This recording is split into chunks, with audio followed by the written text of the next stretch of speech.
2002 সালের অক্টোবর। রাজধানী ঢাকা তখন একের পর এক খুন, সন্ত্রাস, চাঁদাবাজি আর রাজনৈতিক সহিংসতার নগরী। আইনশৃঙ্খলা পরিস্থিতি এমন পর্যায়ে পৌঁছেছিল যে দিনের আলোয় খুন হওয়া আর রাতের অন্ধকারে গুলির শব্দ দুটোই যেন নগর জীবনের স্বাভাবিক ঘটনায় পরিণত হয়েছিল। সেই উত্তাল সময়ের একটি ঘটনা শুধু রাজধানীকেই কাঁপিয়ে দেয়নি, বরং পরবর্তীতে দেশের ইতিহাসের অন্যতম আলোচিত সামরিক অভিযান অপারেশন ক্লিন হার্টের পথ তৈরি করে দিয়েছিল। জীবন অবাক না করলে কে করবে? 28% মিল্ক ফ্যাটের অবাক করার সাথে ফ্রেশ মিল্ক পাউডার। জীবন অবাক করুক প্রতিদিন। 2002 সালের 1 অক্টোবর সকাল মোহাম্মদপুরের গুলিতে নিহত হন ঢাকা সিটি কর্পোরেশনের 44 নম্বর ওয়ার্ডের কমিশনার AKM আহমেদ রাজু এবং ওয়ার্ড বিএনপির নেতা সানাউল্লাহ।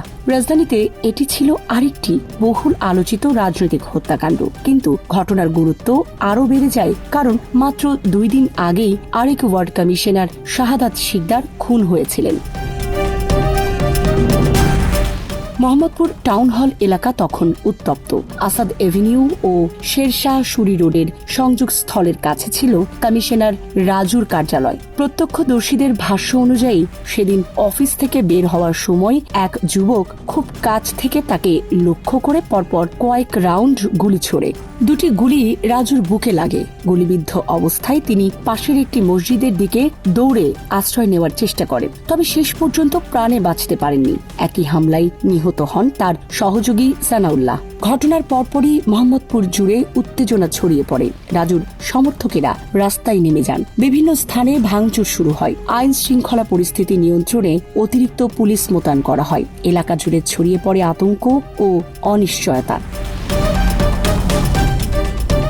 রাজু ছিলেন সেই সময়ের অন্যতম আলোচিত ও বিতর্কিত ওয়ার্ড কমিশনার। তার বিরুদ্ধে একাধিক মামলা ছিল। অবৈধ অস্ত্র রাখার অভিযোগে তিনি আগে গ্রেফতারও হয়েছিলেন। রাজনৈতিক প্রভাব ও স্থানীয় ক্ষমতার বলয়ে তিনি ছিলেন শক্ত অবস্থানে, তবে একই সঙ্গে এলাকায় তার অনেক প্রতিপক্ষও ছিল।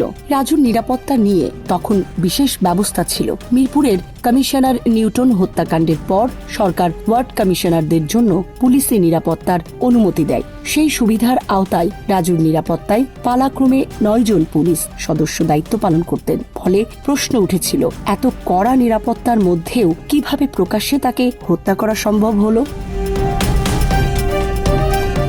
হত্যার পরপরই নানা গুঞ্জন ও সন্দেহ ছড়িয়ে পড়ে। তদন্ত সংশ্লিষ্ট সূত্রগুলো সে সময় ধারণা করেছিল মোহাম্মদপুর এলাকার চাঁদাবাজি ও আধিপত্যের দ্বন্দ্ব থেকেই এই হত্যাকাণ্ড ঘটেছে।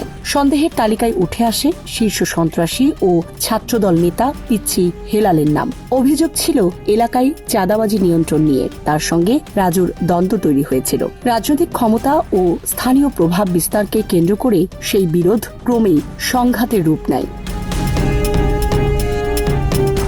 রাজু হত্যাকাণ্ডের গুরুত্ব আরও বেড়ে যায় কারণ এর মাত্র 44 ঘণ্টা আগে খুন হয়েছিলেন পোস্তগোলা এলাকার ওয়ার্ড কমিশনার শাহাদাত শিকদার। তাকে হত্যার দায় স্বীকার করে সংবাদপত্র অফিসগুলোতে ফোন করেছিলেন কুখ্যাত শীর্ষ সন্ত্রাসী কালা জাহাঙ্গীর। ফলে রাজধানীর জনপ্রতিনিধিদের মধ্যে ভয়াবহ আতঙ্ক ছড়িয়ে পড়ে।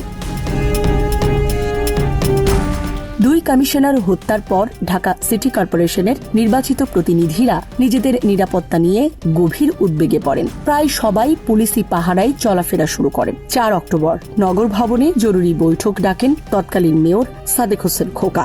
বৈঠকে অংশ নেওয়া কমিশনাররা ক্ষোভে ফেটে পড়েন। কেউ সামরিক অভিযান দাবি করেন, কেউ রাজধানী অচল করার কর্মসূচির প্রস্তাব দেন, এমনকি স্বরাষ্ট্রমন্ত্রীর পদত্যাগ দাবিও ওঠে। সেই বৈঠকে সাদেক হোসেন খোকা প্রকাশ্যে অভিযোগ করেন, পুলিশের নিষ্ক্রিয়তা এবং কিছু ক্ষেত্রে যোগ সাজসের কারণেই সন্ত্রাসীরা বেপরোয়া হয়ে উঠেছে। তার বক্তব্য ছিল, সন্ত্রাসীরা একের পর এক খুন করছে অথচ আইন শৃঙ্খলা রক্ষাকারী বাহিনী কার্যকর পদক্ষেপ নিতে ব্যর্থ হচ্ছে। তৎকালীন বিএনপি নেতৃত্বাধীন 4 দলীয় জোট সরকারও ক্রমবর্ধমান সহিংসতা নিয়ন্ত্রণে হিমশিম খাচ্ছিল।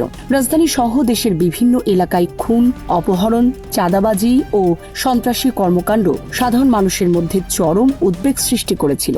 রাজনৈতিক মহলেও ধারণা তৈরি হয় যে পরিস্থিতি আর শুধু পুলিশের মাধ্যমে নিয়ন্ত্রণ করা সম্ভব হচ্ছে না। অবশেষে সেই সিদ্ধান্তই দেশকে নিয়ে যায় এক নতুন অধ্যায়। 2002 সালের 16 অক্টোবর গভীর রাতে হঠাৎ করেই সারা দেশে অভিযান শুরু করে সেনাবাহিনী। অনেক ক্ষেত্রেই স্থানীয় পুলিশ কর্মকর্তারাও আগে থেকে এ বিষয়ে কিছু জানতেন না। সেনা সদস্যরা মাঠে নামার পরই জানা যায় দেশের আইন শৃঙ্খলা পরিস্থিতি নিয়ন্ত্রণের লক্ষ্যে শুরু হয়েছে বহুল আলোচিত অপারেশন ক্লিন হার্ট। পরবর্তী কয়েক মাস ধরে চলা এই অভিযান বাংলাদেশের রাজনৈতিক ও নিরাপত্তা ইতিহাসে বিশেষভাবে আলোচিত হয়ে ওঠে। সমর্থকদের কাছে এটি ছিল সন্ত্রাস দমনের প্রয়োজনীয় উদ্যোগ, আর সমালোচকদের কাছে ছিল মানবাধিকার বিতর্কে ঘেরা এক সামরিক অভিযান। জীবন অবাক না করলে কে করবে? 28% মিল্ক ফ্যাটের অবাক করার সাথে ফ্রেশ মিল্ক পাউডার। জীবন অবাক করুক প্রতিদিন। তবে ইতিহাসের দিকে ফিরে তাকালে দেখা যায় মোহাম্মদপুরে কমিশনার আহমেদ রাজু হত্যাকাণ্ড এবং তার আগে পরে ঘটে যাওয়া একের পর এক আলোচিত খুন শুধু কয়েকটি অপরাধের ঘটনা ছিল না। এগুলো ছিল এমন এক সময়ের প্রতিচ্ছবি যখন রাজধানী ঢাকা ভয়, অনিশ্চয়তা ও সন্ত্রাসের ভারে নত হয়ে পড়েছিল। আর সেই বাস্তবতাই শেষ পর্যন্ত দেশের রাজনৈতিক সিদ্ধান্ত ও নিরাপত্তা কৌশলকে নতুন পথে নিয়ে যেতে বাধ্য করেছিল। সামরিনা প্রীতি, ঢাকা এক্সপ্রেস।